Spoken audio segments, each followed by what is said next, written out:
Weh, kembali lagi bersama gua Jerry di Wanjer.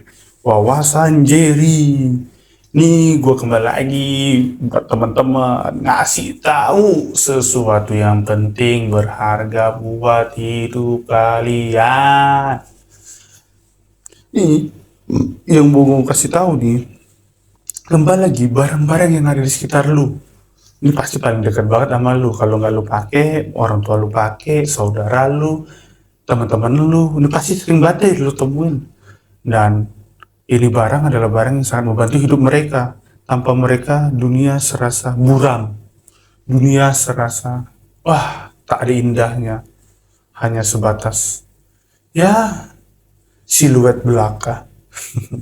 Apa banget sih gua?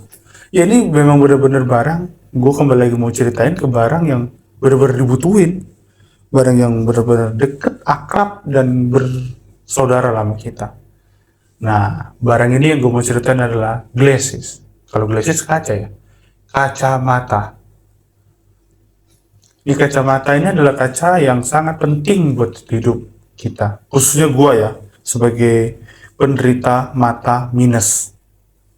Nih, kacamata itu punya arti sendiri yaitu bukan kacamata ya, lensa minus ya, atau mungkin lah kalau secara umum pengertiannya kacamata itu ya alat bantu buat kita melihat jarak jauh dan jarak dekat gitu. Nah kalau jarak jauh biasanya disebut orang mata minus, jarak dekat disebut orang mata plus, mata bebayang disebut mata plus minus. Bukan, mata silinder. Kalau mata plus minus gimana tuh, naik turun naik turun. Nah nih kacamata ini nih adalah sesuatu yang sangat penting buat hidup kita di dunia. Nah, buat sejarahnya, gue panggil dulu nih. Surat ajaib datanglah. Kacamata ini nih ditemuin tahun 1784 oleh Benjamin Franklin, penemu dari Amerika. Jadi 1784 si Benjamin nih mikir nih, kok mata orang-orang pada buram ya? Nah, akhirnya diciptain tuh. Wah, nih ada nih lensa nih, bisa ngebantu. Wah, pasti coba lensanya bisa, tapi kan lensa doang nggak pakai frame gimana nih? Masa ditemplok di mata kayak gini? Kan kagak mungkin, makanya dibikin framenya juga sama Benjamin Franklin ini. Dari perkembangannya sih kacamata ini sangat membantu ya. Dulu kalau zaman dulu kalau kita ngelihat di sejarah-sejarah film ada kacamata yang bentuknya cuma dua terus ditempel. Jadi cuma di sini doang. Set, kalau misalnya di cerita-cerita film-film Inggris yang menjalankan kerajaan gitu kan ditempel gini doang, pleng gitu. Harus di bentuk-bentuknya. Sekarang ada kacamata dulu yang ngetren dikasih kalung, jadi kalau saban dijatuhin masih ngegantung gitu ya kan. Nah, terus sejarah ada kacamata yang gimana lagi bentuknya. Kacamata yang sampai ujung-ujungnya kacamata buat gaya warna hitam gitu kan. Nah, kacamata ini terus berkembang di bentuk kegunaannya sampai ada kacamata buat olahraga. Jadi bentuk kacamatanya kayak kacamata renang, tapi lensanya plus apa? Bisa disesuaikan minus berapa. Ada kacamata panoramik ya namanya ya, apa kacamata apa gitu. Itu juga disesuaikan. Jadi buat teman-teman yang kalau mataharinya nembak ke mata, warnanya gelap. Kalau mataharinya udah terang, matahari udah terang, mataharinya apa cahayanya rada kecilan dikit gitu kan. Nah, dia bisa gunain tuh kaca mata jadi rada cerah gitu. Kacamata ini banyak jenisnya kan. Tadi kalau jenis yang gue ceritain itu jenis-jenisnya. Kalau sejarahnya itu sejarahnya. Nah, kalau kacamata ini kegunaannya panjang banget. Ceritanya seru banget. Kalau misalnya digunain di kuda, kacamata kuda. Nah itu ceritanya seru banget itu. Yang nggak mungkin dipakai di kita manusia gitu. Nah kalau kacamata yang selanjutnya, kacamata yang udah berkembang di 2010, diciptakan sama Don McPherson, P H E R S O N, Person. Dia ini ngeciptain kacamata yang ngebantu buat teman-teman kita yang selama ini melihat dunia itu hanya hitam dan putih. Teman-teman kita yang buta warna. Mister Don ini, atau Mister, kalau mereka sih ngomongnya Mapperson ini, dia punya hati yang tergerak tinggi banget melihat perkembangan kacamata. Kok orang plus minus doang sih sama silinder yang dibantu. Dia akhirnya ngebikin tuh kacamata yang bagus buat kacamata orang buta warna.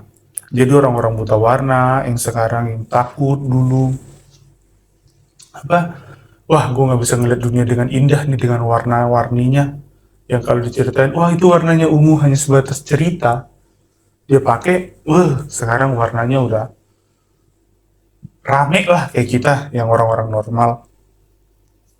Jadi Don Person ini melalui kacamatanya itu udah membantu kita untuk berkembang jauh melihat dunia. Untuk teman-teman yang khususnya teman-teman buta warna nih, jadi kalau teman-teman buta warna udah nggak usah takut, nggak usah ragu, coba cari aja nih barangnya Don McPherson ini.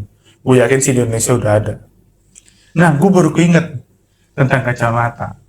Tentang kacamata nih, saking berkembangnya dengan cepat, tepat, dan terlaksana, kacamata ini nih udah berkembang jauh. Sekarang aja udah ada Google Pixel. Google Pixel ya? Iya tuh, Google yang bisa pakai kacamata. Jadi saking bagusnya tuh kacamata ya, dia bisa ngefoto, bisa nge-searching. Jadi kalau misalnya nih teman-teman pengen nyontek nih kan, biasa pakai jam tangan, sekarang udah bisa pakai kacamata. Jadi orang pakai kacamata, dia ngegerakin di matanya, nah jawaban semua tuh. Walaupun di awalnya kacamata itu yang gue ceritain yang sama Benjamin Franklin itu diciptain melalui pantulan cahaya biar mata kita bisa lihat jauh dan dekat. Jadi mata cahaya dimasukin ke retina mata, terus diarahin dah tuh ke depan. Nah ini bisa lu lihat jauh, ini bisa lu lihat dekat. Ini jauh, ini dekat. Ini jauh, ini dekat. Nah jauh dekat-dekat. Nah sekarang udah berubah dengan Google Pixel itu. Lu bisa ngelihat ini jawaban, ini berita, ini kehidupan. Jadi kacamata itu adalah kehidupan. Nah, buat teman-teman yang punya masalah rabun, nah itu kacamata adalah kehidupan. Sehari dia kagak bisa pakai kacamata, sehari juga dia kagak bisa tuh beraktivitas. Nah itu dia kacamata. Lain nama kaca nako, apalagi kaca membesar, apalagi kaca berkaca-kaca. Nah, kalau berkaca-kaca kan mau nangis. Nah gitu. Kacamata Google Pixel ini adalah suatu perkembangan nih. Jadi dia selain bisa searching, membuat sahabat lu mau nyontek, dia juga bisa nangkap gambar. Jadi kayak bisa foto gitu. Jadi kita pegang, cekrek. Nah, dia bisa ngefoto. Jadi kayak James Bond lu. Jadi kalau misalnya sahabat lu mau jadi intel-intelan, spy agent, agent intel, dia jadi duduk foto, cekrek, nggak bisa. Lu foto lagi, cekrek, nggak bisa. Gaya dikit, cekrek, kayak gitu-gitu. Jadi dia bisa jauh banget melampaui.